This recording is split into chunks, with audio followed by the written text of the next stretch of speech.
إن شئت قولي مجنون، أو شئت قولي مفتون، فأنا في حبك سيدتي ما بين فتون وجنون.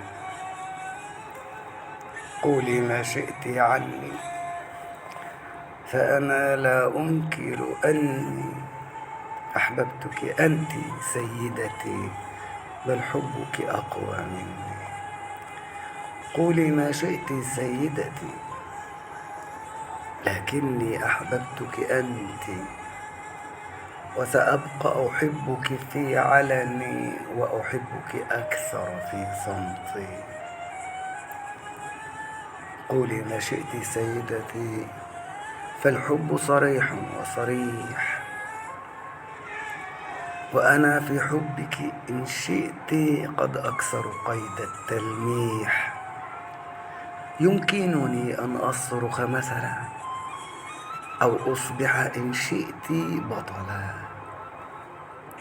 فالحب الصادق سيدتي لا يعرف خوفا أو مللا. قولي لو قلبك شاء، فالحب الصادق قد جاء، واختار الموعد بالصدفة، فما أجمل يوم الثلاثاء.